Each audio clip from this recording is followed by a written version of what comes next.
मुझे नहीं पता बीजेपी उनसे संपर्क कर रही है, मुझे नहीं पता शैलजा जी बीजेपी से संपर्क कर रही है। लेकिन अगर शैलजा जी का हृदय दुखी है तो फिर शैलजा का श्राप कोई झेल नहीं पाएगा। अपराधियों से मुठभेड़ में कभी कभी अपराधी मारे जाते हैं, कभी कभी पुलिस के और हमारे सेना के जवान हमारे वो भी शहीद हो जाते हैं। लेकिन जो असली एनकाउंटर होता है उसमें अगर मुठभेड़ सच्ची है तो इसकी सराहना होनी चाहिए। लेकिन अगर ये मुठभेड़ झूठी है तो ये तो बहुत बड़ा अपराध है। और भारत में एक न्यायपालिका है, भारत में एक लोकतंत्र है, और इस स्वस्थ लोकतंत्र में नरेंद्र मोदी जी ने जो मूल्य और मर्यादा स्थापित की हैं इन 10-11 सालों में, तो इस पर बहुत स्पष्ट इस विषय को स्पष्ट करने की आवश्यकता है कि एनकाउंटर फेक है तो गलत है, क्योंकि यह हत्या है।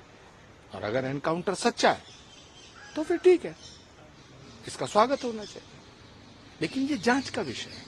अखिलेश यादव जी विपक्ष के बहुत बड़े नेता हैं।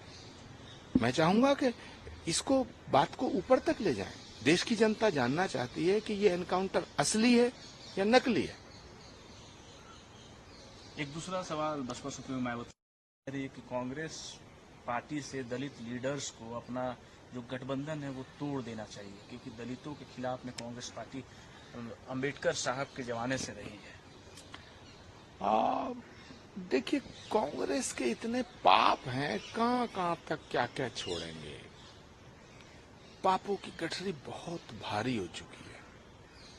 अब तो प्रायश्चित का भी कोई मार्ग नहीं बचा। और राहुल गांधी जी की जो कांग्रेस है, ये देखने में लगता है खड़गे जी की कांग्रेस है। ये खड़गे जी की कांग्रेस नहीं है। ये जितने भी वर्किंग कमेटी में all India all India Congress committee में जितने बड़े बड़े पदाधिकारी तुम्हें देखने को दिखाई दे रहे हैं, ये सब गांधी जी के 3 बंदरों की तरह है। ये न देखते हैं, न सुनते हैं, न बोलते हैं। तो कांग्रेस की दुर्दशा होना सुनिश्चित है। कहीं 2-4 सीट जीत जाओ, उसके कई कारण हो सकते हैं। हरियाणा में मुझे नहीं लगता, शुरुआत में ऐसा लग रहा था कि हरियाणा में कांग्रेस की सरकार बनना सुनिश्चित है, पर अब शैलजा जी का अपमान जो है, मुझे लगता है कि वो भारी पड़ेगा।